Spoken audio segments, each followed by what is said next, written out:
nëse historitë e intrigave dhe veprimeve si kjo nxisin interesin tuaj. Atëherë, ju lutemi, abonoheni në kanalin ton për më shumë. A jeni gati të zbuloni të vërtetën që ata u përpoqen ta mbanin fshehur për dekada? Për 30 vite me radhë, një hartë e botës e vitit 12.500 para Krishtit qëndroi e mbuluar nga pluri i Haresës, derisa Graham Hancock vendosi të thyente heshtjen. Por sikur gjithçka që ju kanë thënë për Egjiptin e lashtë do të jetë një gënjeshtër e madhe? Po sikur monumentet që ne i shohim si arritje e njerëzimit të jenë mira vite të vjetra nga se i keni imagjinuar ndonjëherë? Sot do t'ju dërgojmë në një udhëtim që do të trondit themelët e gjithçkaje që dini për historinë tonë. Një udhëtim që nisi me një njeri që refuzoi t'i bindet shkencës zyrtare dhe përfundoi me zbulime aq shokuese saqë e keni ndarë botën e arkeologjisë në 2 pjesë të egra. Qëndroni me ne, sepse pas kësaj asgjë nuk do t'ju duket më si më parë. Në vitet 1970, një burr i quajtur John Anthony West po bënte diçka që do t'i bënte shumicën e arkeologëve të qeshin. Ai po lexonte veprën e një filozofi francez të quajtur René Choualer Dibich, i cili kishte bërë një pretendim të egër për Sfinksin e Madh të Gizës. Choualer besonte se kishte parë diçka që mira ekspertë kishin humbur për më shumë se një shekull. Ndërsa vështronte trupin prej guri gëlqëror të gëryer të Sfinksit, ai vuri re modele të veçanta e erozioni, modele që nuk përshtateshin me klimën tejet të thatë të Egjiptit. West, një egjiptolog amator me një kuriozitet të pangopur, nuk mund të hiqte nga mendja këtë vëzhgim, ndërsa dietarët e establishmentit e hodhën poshtë si fantazi. West pa diçka krejt tjetër, ai pa guximin për të vënë në pyetje gjithçka. Por West e dinte se nëse do të sfidonte mira vite historinë të pranuar, i duhej më shumë se thjesht intuit, i duhej shkencë, i duhej provë, i duhej një gjeolog.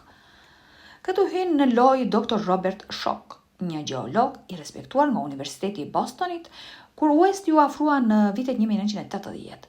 Schoch nuk kishte asnjë agjendë, asnjë paramendim për Egjiptin e lashtë. Ai ishte thjesht një shkencëtar që kuptonte formacionet shkëmbore dhe modelet e gëryerjes. Ajo që ndodhi më pas do të dërgonte valë tronditëse në komunitetin arkeologjik, sepse përshtypja e parë e Shokut për Sfinksin, sa po e pa personalisht në teren, ishte se diçka nuk shkonte me datimin egjiptologjik. Por këtu qëndron problemi që janë ngriti flokët përpjet Shokut. Egjipti nuk ka pasur rreshje të dentura shiu për mijëra vjet. Lloji modeleve të erozionit që ai po shihte do të kërkonte të paktën 1000 vjet shi të vazhdueshëm e të dendur. Ndërsa Schoch gërmonte më thellë në dëshmi gjeologjike, implikimet e bën tronditëse. Herën e fundit që rafshnalët e Gizës përjetoi një shi të tillë ishte gjatë një periudhe të quajtur Djanger Dryas. Për aftësitë e Egjiptit të lashtë i vendosur në një rafshnal që tregon dëshmi të aktivitetit njerëzor që shkon mbi 12.000 vjet pas në kohë. Ajo që kamerët tona dokumentare nuk kapën ishte kostoja personale që këto kërkues paguan për sfidimin e urtësisë konvencionale. Dr. Schoch u përball me një këndvështrim të ashpër nga establishmenti arkeologjik. Gjetjet e tij gjeologjike u hodhën poshtë. Kredencialet e tij u morën në pyetje dhe financimi i tij u kërcënua. Ai tha, kishte momente kur pyesja vetën nëse ndjekja e kësaj të vërtetë ia vlente sakrifikimin e statusit tim akademik. Por si shkencëtar nuk mund të injoroj dëshmitë. John Anthony West kaloi dekada duke luftuar për njohjen e teorive të tij, shpesh duke u përballur me tallje nga po ato institucione që po përpiqej të reformonte. Ai u nda nga jeta në vitin 2018, duke luftuar ende për pranimin e ideve të tij revolucionare. Robert Bauval zbuloi se zbulimi i tij astronomik u festua nga publiku, por u dënua nga egjiptologët ortodoks. Ndarja krijoi një hendek të dhimbshëm në marrëdhëniet e tij profesionale. Këta nuk ishin kërkues thesarësh apo teoricien konspiracioni, këto ishin kërkues serioz, një gjeolog, një inxhinier dhe një studiues i pavarur, krimi i vetëm i të cilëve ishte ndjekja e dëshmive kudo që ato të çonin, edhe kur ato sfidonin gjithçka që mendonin se dinin. Ndërsa bota akademike mbeti e ndarë, diçka jashtëzakonshme po ndodhte në opinionin publik. Librat që detajonin këto teori u bën bestseller. Dokumentaret arritën miliona shikues në mbar botën. Njerëzit filluan të udhëtonin prej Gizës, jo vetëm si turist, por si pelegrin që kërkonin të dëshmonin këto misteret të fshehta me sytë e tyre. Një turist tha, kur e sheh atë erozion të Sfinksit me sytë e tu, nuk mund ta mos e shohësh. Kjo ndryshon gjithçka.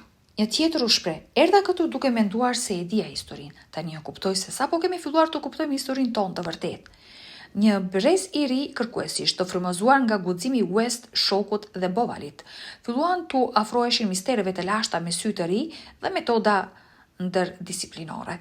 Studentët e gjeologjisë filluan të studionin sitet arkeologjike. Astronomët filluan të bashkëpunonin me arkeologët, inxhinierët sollën perspektiva të reja mbi teknikat të ndërtimit të lashtë. Pyetjet e ngritura në Giza nxitën hetime në site të lashta në mbar botën. A ishte qytetërimi i përparuar më i vjetër dhe më i përhapur nga sa e kishin imagjinuar ndonjëherë? Sot, ndërsa qëndrojnë në prag të shekullit 21, misteret e Gizës vazhdojnë të na sfidojnë. Teknologjitë e reja, radari depërtues në tokë, imazhet satelitore dhe analizat e avancuara gjeologjike vazhdojnë të zbulojnë sekrete të fshehura për mijëvjeçar. Por për çdo përgjigje që zbulojmë, dalin 10 pyetje të reja. Nëse këto monumente janë vërtet 12.000 vjeçare, kush i ndërtoi ato? Çfarë ndodhi me këtë qytetërim të lashtë? Pse zgjodhen të kodifikonin njohuritë astronomike në Google? Implikimet shtrihen shumë për te Egjiptit. Nëse një qytetërim i përparuar ekzistonte 12.000 vjet më parë, cilat linja të tjera kohore të pranuara duhet të rishikohen? Kjo ka të bëjë me kapacitetin ton për njohuri, për ndërtim, për kuptim astronomik që sapo kemi filluar të vlerësojmë. Për më shumë se një shekull, Sfinksi ka vështruar drejt lindjes, drejt diellit që lind, duke i mbajtur sekretet e tij të mbyllura në gurin e gëryer. Por fal guximit të kërkuesve të gatshëm për të pyetur për gjithçka, ato sekrete më në fund po fillojnë të dalin në dritë. Pavarësisht nëse i pranoni këto teori apo mbeteni skeptik, një gjë është e pamohueshme. Dëshmitë e zbuluara në Giza na detyrojnë të përballemi me mundësinë që kuptimi ynë për historinë njerëzore është i paplot. Sfinksi i madh vazhdon vigjilencën e tij të përjetshme.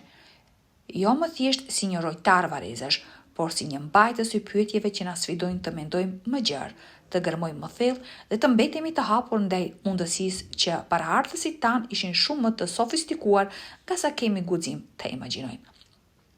E vërteta, ashtu si vetë monumentet, është e durueshme.